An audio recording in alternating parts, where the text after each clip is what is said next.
Muito antes de Jesus nascer em Belém, muito antes de andar pelas ruas empoeiradas da Galileia, ele já existia, mas não da forma como o mundo o conheceu. A Bíblia revela que existe uma versão de Jesus que poucos ousam imaginar, e quando essa versão foi revelada a um homem comum, o impacto foi tão profundo que ele caiu ao chão como morto. Estamos falando da visão mais assustadora, gloriosa e reveladora de toda a Escritura, registrada no livro do Apocalipse.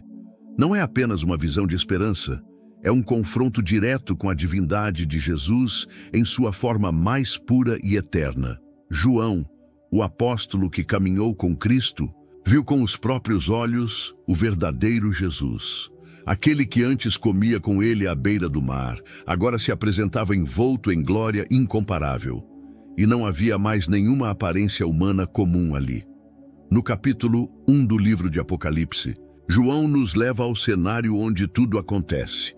Ele está exilado na ilha de Patmos, em um dia comum de adoração, quando de repente ouve uma voz poderosa atrás de si. Não era uma voz familiar. Era como o som de uma trombeta cortando o silêncio. Ele se vira e o que vê está além de toda descrição racional. E no meio dos 7 candelabros via alguém semelhante a um filho do homem, vestido com uma túnica que chegava aos pés e cingido à altura do peito com uma faixa de ouro. Essa é a primeira imagem que João tenta descrever. Mas quanto mais ele descreve, mais evidente se torna que ele está diante de algo que desafia sua compreensão.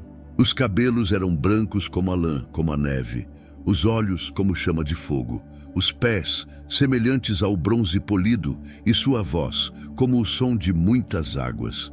De sua boca saía uma espada afiada de 2 gumes e seu rosto brilhava como o sol a todo o seu fulgor. Essas palavras estão registradas em Apocalipse capítulo 1, versículos 13 ao 16. O que João está vendo não é um símbolo, é uma revelação. É Jesus em sua forma glorificada, como ele realmente é desde a eternidade. É o Cristo pré-existente, o mesmo que estava com Deus antes da criação do mundo, agora revelado em majestade e glória, sem véus, sem limites, sem humanidade oculta. João, que conheceu o toque terno de Cristo em vida, agora é exposto a sua autoridade cósmica, a sua natureza exaltada, ao Deus que ele é. O impacto é imediato. João escreve: quando o vi, caí aos seus pés como morto. Isso está no versículo 17. Não era apenas admiração, era temor santo. A presença de Jesus glorificado era insuportável para qualquer ser humano sem o auxílio da graça. Jesus então toca João e diz: não temas, eu sou o primeiro e o último, e aquele que vive. Estive morto, mas eis que estou vivo para todo o sempre, e tenho as chaves da morte e do Hades. Essas palavras revelam não apenas quem Jesus é, mas o que ele governa. Ele é o Senhor do tempo, o princípio e o fim de todas as coisas. Aquele que morreu e venceu a morte. Aquele que detém as chaves do destino eterno da humanidade. Não há margem para dúvida. O que João viu foi a manifestação do próprio Deus. Aquele que muitos ainda insistem em ver apenas como um homem histórico, um mestre ou profeta, se apresenta aqui com todos os atributos da divindade.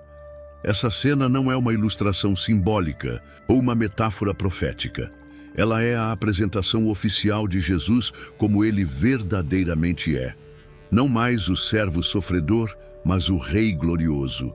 A luz que brilha no meio das trevas, o sumo sacerdote que intercede e o juiz que governa. Quando João viu essa visão, ele não estava apenas testemunhando o futuro, mas sendo transportado para a realidade espiritual que sempre existiu. Aquilo que esteve oculto aos olhos humanos por séculos foi agora revelado, não para assustar, mas para despertar. E se essa é a aparência glorificada de Jesus, a pergunta que ecoa naturalmente é: Por que ele não se revelou assim antes? Por que o mundo o conheceu como um simples carpinteiro e não como o Senhor dos céus? O que levou esse ser eterno a se esconder por trás da pele frágil da humanidade? A majestade que ele escondeu na terra. Aquele que João viu em glória com olhos como fogo e voz como o som de muitas águas, é o mesmo que caminhou entre os homens de maneira quase anônima. A diferença entre a visão registrada no livro do Apocalipse e o homem que viveu em Nazaré é tão profunda quanto reveladora. O contraste não está em uma mudança de identidade, mas em uma escolha deliberada. A majestade não foi perdida, foi escondida, e foi por amor. O apóstolo Paulo, em sua carta aos Filipenses, abre uma cortina para esse mistério ao declarar que Jesus a si mesmo se esvaziou, assumindo a forma de servo, fazendo-se semelhante aos homens. Está escrito em Filipenses capítulo 2, versículo 7. O termo esvaziou não indica uma perda de divindade, mas uma renúncia voluntária à manifestação visível de sua glória.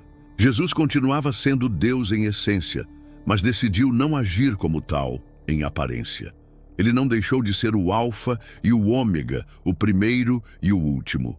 Apenas escondeu a luz intensa de sua presença por trás da simplicidade de uma vida humana. Enquanto viveu entre os homens, Jesus jamais deixou de ser eterno.